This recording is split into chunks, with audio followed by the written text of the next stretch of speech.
तो दोस्तों, आप सभी को नमस्कार। मैं रत्नेश आप सभी का अपने चैनल पर स्वागत करता हूं। आज हम समझेंगे यूजीसी नेट क्या होता है, क्या यह ज़रूरी होता है, और हम समझेंगे यूजीसी नेट और जेआरएफ में क्या अंतर होता है।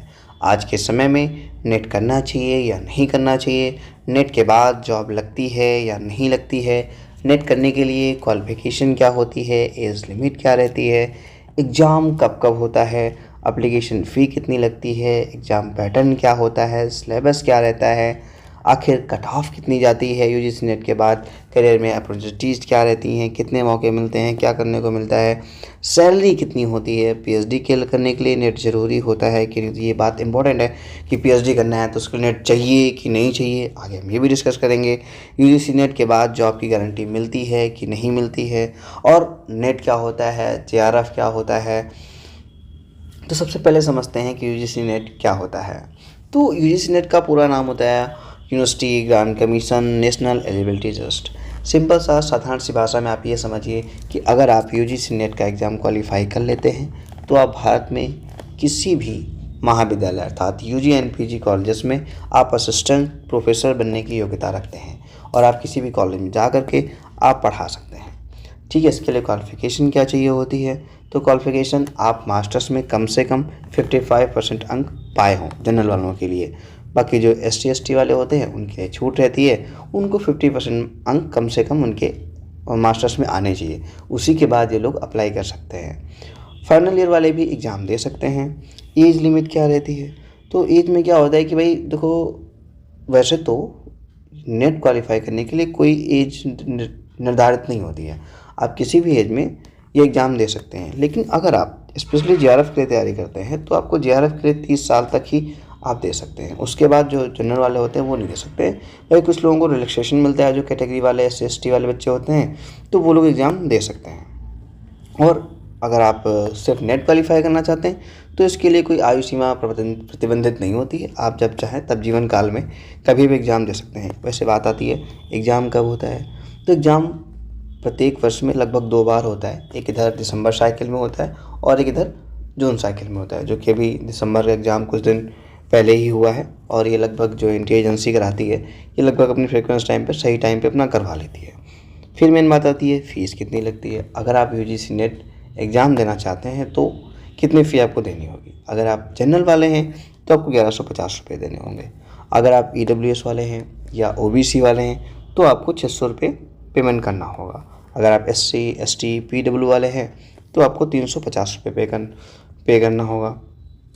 ठीक है, बाकी एग्ज़ाम का पैटर्न क्या रहता है, तो एग्ज़ाम का पैटर्न बहुत ही सिंपल रहता है। एग्ज़ाम में 2 पेपर होते हैं, एक पेपर 1 होता है, पेपर 2 होता है। पेपर 1 को बेसिकली जनरल पेपर कहते हैं, जिसमें कि टीचिंग एप्टीट्यूड आ जाता है, रीजनिंग आ जाती है, GK आ जाती है, कम्युनिकेशन आ जाता है, DI आ जाता है, ये सब कुछ आ जाता है। 50 क्वेश्चन आते हैं, प्रत्येक क्वेश्चन 2 अंक का होता है, तो टोटल 100 नंबर का होता है पेपर ये। पेपर 2 जो होता है तो वो आपका मेन सब्जेक्ट होता है, जिससे आपने मास्टर्स करी होती है। इसमें क्या होता है, 100 प्रश्न आते हैं, 200 अंक के होते हैं, क्योंकि प्रत्येक जो क्वेश्चन होता है वो 2 नंबर का होता है। लगभग जो UGC होता है लगभग 85 सब्जेक्ट्स में यूजीसी नेट का सर्टिफिकेट देता है। आप 85 सब्जेक्ट्स में से किसी भी एक सब्जेक्ट के लिए अप्लाई कर सकते हो। तो टोटल पेपर होता है वो 300 अंक का होता है। सबसे बढ़िया बात ये होती है ना, लोगों को ऐसा लगता है कि इसमें क्या होता है कि नेगेटिव मार्किंग नहीं होती है। इसमें आपका कोई भी नेगेटिव मार्क नहीं करता है, आप जितना भी चाहें सही करें गलत करें आप कर सकते हैं। जो क्वेश्चन का टाइप होता है वो ऑब्जेक्टिव होता है, और एग्ज़ाम जो होता है वो ऑनलाइन होता है। लेकिन ऑब्जेक्टिव होता है और नेगेटिव मार्किंग नहीं होती है, फिर भी एग्ज़ाम इतना आसान नहीं होता है जितना पहली बार देखने में लगता है। ठीक है, बात करते हैं कट ऑफ कितना होता है। तो कट ऑफ का तो कोई मिनिमम तो नहीं होता है, लेकिन ये कह सकते हैं कि जो मिनिमम क्वालिफाइंग मार्क्स होते हैं वो जनरल वालों के लिए 40% होते हैं, और जो SC ST वाले होते हैं उनके 35% होते हैं। लेकिन जो ऑफिशियल कट ऑफ होता है क्या है कि सब्जेक्ट वाइज कट ऑफ बनती है। जितने भी सब्जेक्ट्स होते हैं उनकी अलग अलग कट ऑफ बनती है। पॉलिटिकल साइंस की अलग बनती है, इंग्लिश की अलग बनती है, एजुकेशन की अलग बनती है। 85 सब्जेक्ट होते हैं, सभी की अलग अलग कट ऑफ बनती है। उस कट ऑफ को जब आप क्वालिफाई करते हैं देन आप एग्ज़ाम क्वालिफाई करोगे, देन आपको सर्टिफिकेट मिलता है। इसमें भी जो कट ऑफ बनती है वो 3 तरह से बनती है। पहली बनती है JRF वालों के लिए, सबसे टॉप पे जो बच्चे होते हैं ना, लगभग 1% बच्चे होते हैं ना, वो JRF क्वालिफाई करते हैं। उसके बाद UGC नेट का सर्टिफिकेट देते हैं ये लोग, जिसके लिए आप किसी भी कॉलेज में असिस्टेंट प्रोफेसर बनने योग्य हो जाते हैं। तीसरा बनते हैं पीएचडी वाले, जिनका होता है कि पीएचडी ओनली वाले होते हैं।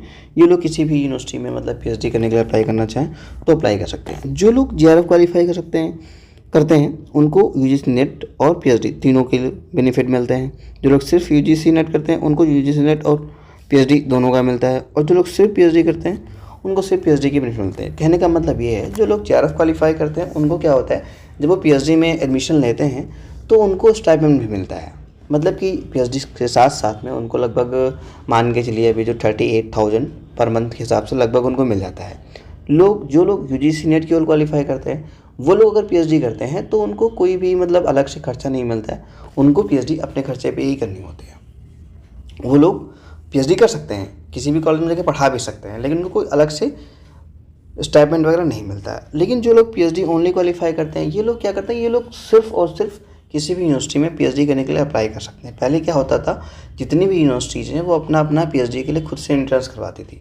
फिर यूजीसी ने बोला नहीं, सबका जो एंट्रेंस है वो मैं ही ले रहा हूँ, जब लोग एग्जाम दे ही रहे हैं तो उसी में एक कैटेगरी और बना देते हैं, तो इसीलिए कोई भी उसमें अप्लाई कर सकता है और सीट अपनी पा सकता है। यूजीसी नेट करने के बाद में कैरियर अपॉर्चुनिटीज़ क्या रहती हैं, तो देखो पहली बात तो ये है कि अगर आपका जेआरएफ हो जाता है तो आप आराम से पीएचडी करिए और आराम से अपना प्रोफेसर बनिए और उसके बाद अपना कंटिन्यू कीजिए। अगर आप सिर्फ नेट क्वालिफाई करते हैं तो आप असिस्टेंट प्रोफेसर बन सकते हैं, किसी भी कॉलेज में जाइए पढ़ाइए।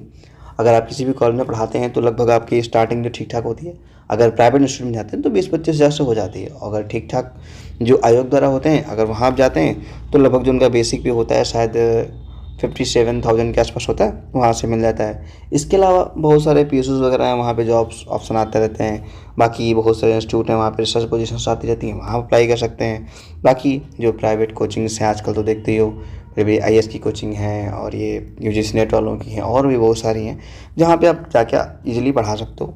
सैलरी कितनी रहती है, देखो भाई यूजीसी नेट क्वालिफाई करने के बाद कोई पैसा नहीं मिलता आपको। अगर आप जेआरएफ क्वालिफाई करोगे देन आपको सैलरी मिलती है। सैलरी तो स्टाइपेंड मिलता है कि आप पढ़ाई कर रहे हो, आप रिसर्च कर रहे हो तो उसमें हेल्प करने का थोड़ा सा हो जाता है।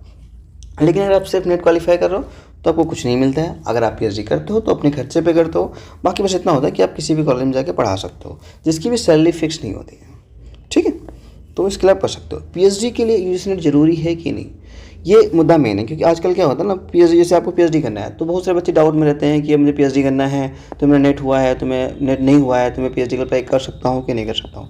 देखो मैंने पहले ही बोला कि आपको सिर्फ एक एग्जाम के लिए अप्लाई करना है, तो उसमें आपको जब कैटेगरी बन के आती है, अगर आप नेट क्वालिफाई करते हो तो ठीक है, अगर नहीं भी करते हो तो अगर पीएचडी क्वालिफाई कर जाते हो, अगर आपके सर्टिफिकेट में लिखा होता है कि आप पीएचडी क्वालिफाई कर लियो तो आप पीएचडी के लिए एलिजिबल हो, आप किसी भी यूनिवर्सिटी में जाके अप्लाई कर सकते हो। ठीक है, और मतलब अगर आराम से बढ़िया पीएचडी करिए, अपना डॉक्टर बनिए और बनिए। ठीक है, तो यही जानकारी था, सिंपल सा इतना ही होता है। और कोई जानकारी हो, कोई प्रॉब्लम हो, कोई क्वेश्चन बनना हो तो कमेंट बॉक्स में पूछ लीजिए आप, और आपको सभी को उसका आंसर दिया जाएगा। अगर आपको मेरी वीडियो अच्छी लगती है तो चैनल को सब्सक्राइब करिए, शेयर है तो लाइक करिए, कमेंट करिए।